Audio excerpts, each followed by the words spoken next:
Hey guys, welcome back to Top 10 Gaming. I'm Ron Mackenzie Lafergie. There's so many Mario games out there have been an awful lot of power-ups over the years. Some of them have been so popular and cool that they've become synonymous to Mario. Others have faded into oblivion because they're pretty dumb. Now in this list I'll be talking about all Mario games, including Smash Bros and Mario Kart, and I'll be including various items from those games, not just classic Mario power-ups. Now here we go. These are the top 10 dumbest Mario power-ups.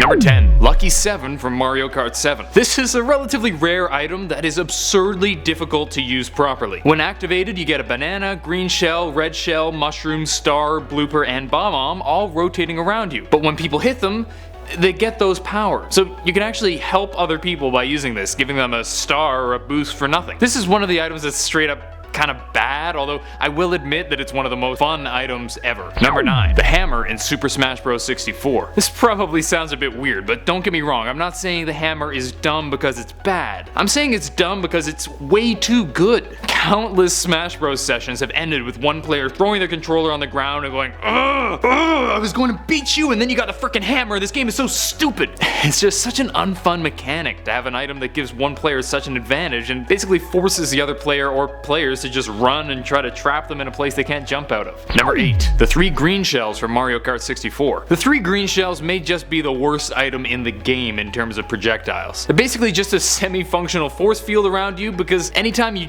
fire them, you're basically just as likely to end up hitting yourself as hitting the person you're aiming at. Now maybe it's just me being bad, but every time I think I have my aim right, the shell inevitably goes off to the side, hits the wall, right into my stupid face. At least with the single shell you can shoot it backwards. Number 7. The heart from Super Smash Bros. 64. Most try-hard Super Smash Bros. Fans turn items off because it lowers the amount of luck in the game. Some items can be pretty frustrating to have dropped right in your opponent's lap, and none is more frustrating than the frickin' heart. Going from 120% damage to 0 in a 5-stock battle is a huge advantage, and nothing pisses someone off more than being ahead of their opponent only for a stupid unearned heart to turn the tides. Obviously I'm not saying it's a bad item because it's really good, but it's hella dumb. Number 6. The Super Leaf from Super Mario Bros. 3. This is one thing that I've talked about before, but it fits so well that I have to include it because it makes so little sense. When Mario gets the Super Leaf, he turns into a raccoon because leaves mean raccoons apparently. But it gets stranger because what power does Raccoon Mario have? Scavenging?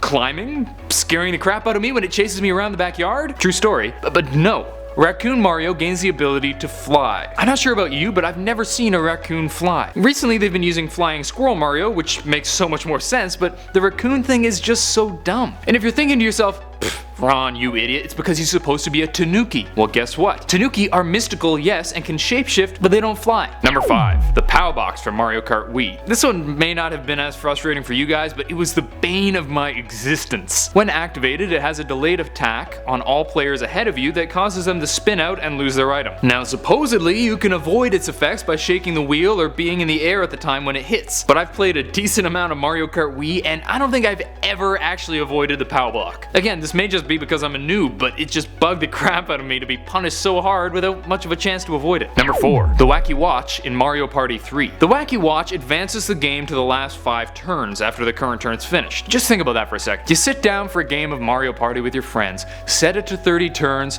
play a few turns, man, this is fun. Then, oh wait, frickin' Billy decides to use the Wacky Watch, and now there are only 5 turns left. Even if it's a strategically sound move, say if Billy was ahead and this helped him win, it's still a jerk move. You, Billy. Number 3. Blooper from Mario Kart 7. The blooper was an item that really just didn't do much. It made it slightly harder to see what was in front of you. I get that I might be stretching the definition of power up here, but hey, I figure it gives the player the power to cause others to get ink blots all over their screen. The thing with Blooper is it doesn't really obscure your vision too much. Plus, once you've played a track a few times, it's even easier to work around. It's really only useful against computer players because it makes them swerve a fair bit, but against humans it's dumb to the point of almost useless. Number 2. Goombas Shoe. This was first introduced in Super Mario Bros. 3, and it was just so silly. In World 5-3, 3, the Goombas were hopping around like a bunch of idiots in these big shoes, and if you attack them from below, you can hop into the shoe and take it for a joyride. And the shoe does have some benefits, allowing you to jump on top of spinies and munchers, but the benefits are somewhat outweighed by how completely idiotic you look. Plus, why does a big shoe counteract spikes? Mario's already wearing shoes, and where did the Goombas get all the shoes? It's weird.